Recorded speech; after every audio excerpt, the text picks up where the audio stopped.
Hi book friends, welcome back. I have felt inspired to create a TBR list for 2025, which is interesting because I'm typically a mood reader. However, I want to prioritize 25 books for 2025. I believe that my yearly reading goal is 50, so I feel pretty confident that I'm going to get 25 books in. But these 25 specifically, I will read. And if I don't, literally nothing happens. It doesn't actually matter. But I want to. Did I create a little notes cheat sheet so I can talk about the books with you all? Yes. I'm hoping that I can convince some of you to add these books to your TBR. Tress of the Emerald Sea and Mistborn, really anything that's Brandon Sanderson, I am determined to read in 2025. Really want to read the entire Cosmere. It's a lot of books. It's a big commitment.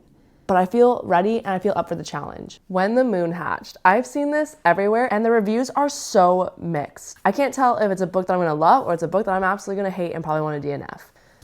It just feels as if there's no middle ground there. It does have a lot of things that I really enjoy. Dragons, a female assassin, enemies to lovers trope. Everything that I usually would like in a book, but we'll see.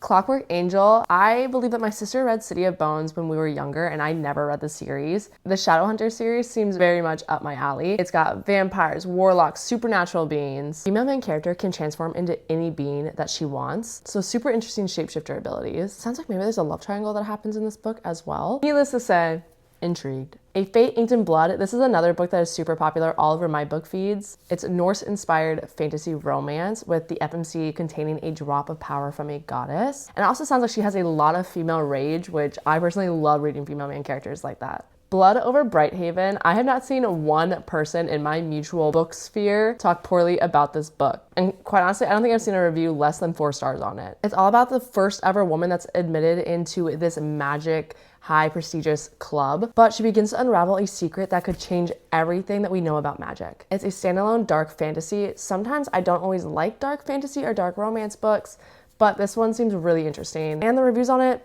it's hard to pass up being on my list. Marked by Destiny. This is a book that I believe is severely underhyped. I saw another creator talk about this book and it definitely caught my eye. Everyone in this book is born with a birthmark that tells them what their destiny is going to be. However, the main female character has no birthmarks on her, which is a bit precarious when you think about everybody else having one and she doesn't. Apparently she's taken off to this warrior camp to train for this upcoming war, and there's when she starts to discover why she doesn't have any markings and what that means for the future. The Kiss of Deception as well as Dance of Thieves are high on my list. Here, Dance of Thieves being one of the best duologies a lot of people have ever read, and I personally love a good duology. In fact, I almost think that I prefer duologies over long series. That might be a hot take, but that's just my opinion. The Kiss of Deception follows a daughter of royalty that is in an arranged marriage. She runs away on the wedding day, but is pursued by an assassin and jilted prince. It's a trilogy, and again, I haven't heard a lot of people talk poorly about it. Dance of Thieves, on the other hand, which I hear that these are all kind of based within the same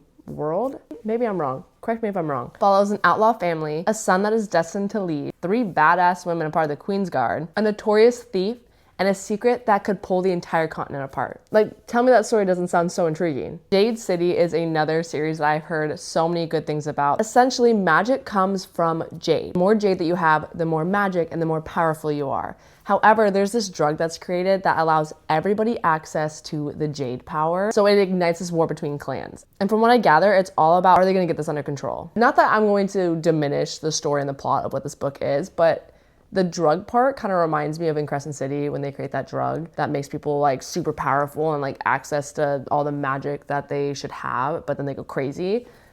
I don't know why, it just kind of reminds me of that. Shadow of the Gods. Honestly, anything that involves dragons, I am 100% game to read. I'm a dragon girly. I love it. It follows 3 warriors that are destined to change the shape of the world as it is once again cast into the shadow of the gods, which I am assuming that the gods are the dragons, and for a while they were extinct, but they still had power and magic within their bones. I'm curious to see how that entire thing plays out. And Ember in the Ashes. Honestly, I have seen Emmy, another book creator, talk about this so much. It has just piqued my interest. The story is inspired by ancient Rome. It follows Laia and Elias. One is a slave and one is a soldier, but neither are free, and everybody has to follow everything that the Empire says, or they risk really awful things happening to them. Laia's brother is accused of treason, and it forces her to make a decision to save him by becoming a spy within the Empire. Spies, assassins. Honestly, there's a theme here with the books that I like. Fireborne is another dragon-focused book. Apparently the vibes are very Game of Thrones meets Fourth Wing, and a revolution is on the horizon. Foundryside was praised by Brandon Sanderson, and everybody talks about Brandon Sanderson being the man of fantasy. So when he's praising another fantasy book, I'm going to be interested in it. It's described as having innovative magic system and a heart-pounding heist. I love heists. I loved Six of Crows. So as soon as I saw heist, I said, yep, add it to my list. An Academy of Liars is a slightly different fantasy than what I typically read. This one seems to be a little bit more on the darker side of things. It's about the school, Drayton College, that is in Savannah. The main character, Lennon, has been invited because she discovers that she has the power of persuasion. However, when she's at the college, she starts to find out a lot of really terrible, disturbing secrets. And the premise of the book is she going to be corrupted by the college, or is she going to dismantle it?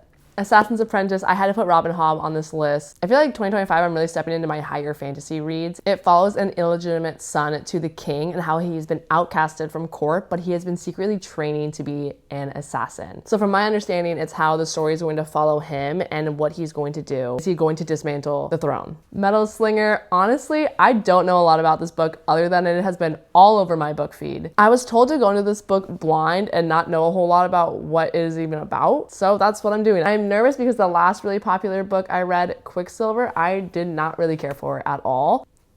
So I'm hoping that Metal Slinger is not like that. But alas, if it is, oh well.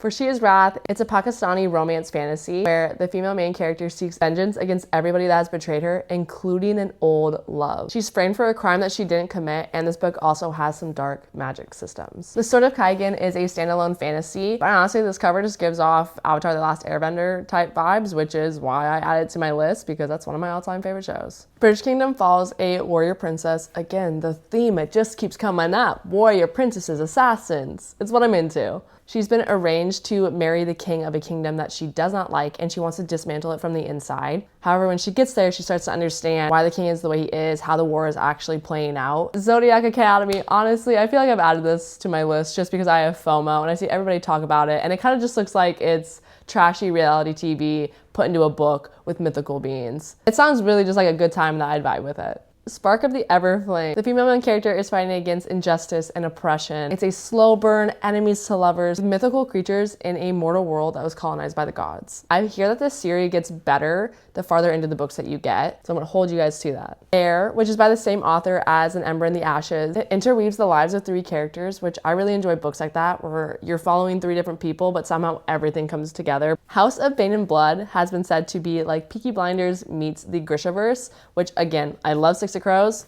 I'm a big Thomas Shelby fan. If you're gonna tell me this is like Peaky Blinders, I'm sold. There's a serial kidnapper on the loose who's called the Collector, and the main female character has this goal of capturing him so that she can stop a war from breaking out between 2 sides of the city. I realized throughout this entire video, I did not have my ring on. I feel so naked. I'm married, people. I swear, I'm married. I cannot wait to start reading these books. I know it's February. I have 11 months left in the year to get to all these books. There's some really good ones on here. I'm convinced that 2025 is going to be the best year of reading for me yet. Happy reading, friends.